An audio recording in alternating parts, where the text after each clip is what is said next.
যদি সম্পর্ক টিকিয়ে রাখতে চান, তাহলে একজন আগুন হলে আরেকজনকে পানি হতে হয়। একজন হুটহাট রেগে গেলে আরেকজনকে ঠান্ডা মাথায় তার রাগ ভাঙাতে হয়।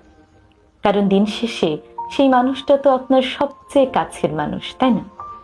একটা সম্পর্ক তখনই পূর্ণতা পায় যখন দুজন মানুষের বোঝাপড়াটা ভালো থাকে, একজন আরেকজনের ভালো খারাপ দিকগুলোকে মেনে নেয়। আজকাল অনেক সম্পর্ক হুটহাট অকারণে রাগারাগির কারণে ভেঙে যায়। একটা সম্পর্ক তখনই দীর্ঘজীবী হয় যখন দুজন মানুষ একে অপরের সিচুয়েশনগুলো বোঝার চেষ্টা করে। যে সম্পর্কে দুটো মানুষ একই সঙ্গে রাগারাগি করে, সেই সম্পর্ক একটা সময় পর ঠিকই ভেঙে যায়। যার হাজার চাইলেও জোড়া লাগানো যায় না। তার মানে এই নয় একটি সম্পর্কে একজনই চুপ থাকবে, অপরজন সব সময় তার উপর রাগ ছাড়বে।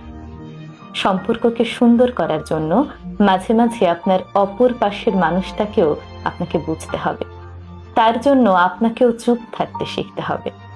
যে সম্পর্কে দুটো মানুষ একে অপরকে বোঝে, ভালো খারাপ সময়ে তার পাশে থাকে, তার অভিমানের ভাষা বোঝে, সেই সম্পর্কে ভালোবাসা থাক আর না থাকুক, সম্পর্কটা টিকে থাকে আজীবন। কিন্তু যে সম্পর্কে একজন আরেকজনকে বোঝেই না, সেই সম্পর্কে যত ভালোবাসাই থাকুক না কেন, সেটা বেশি দিন টেকে না।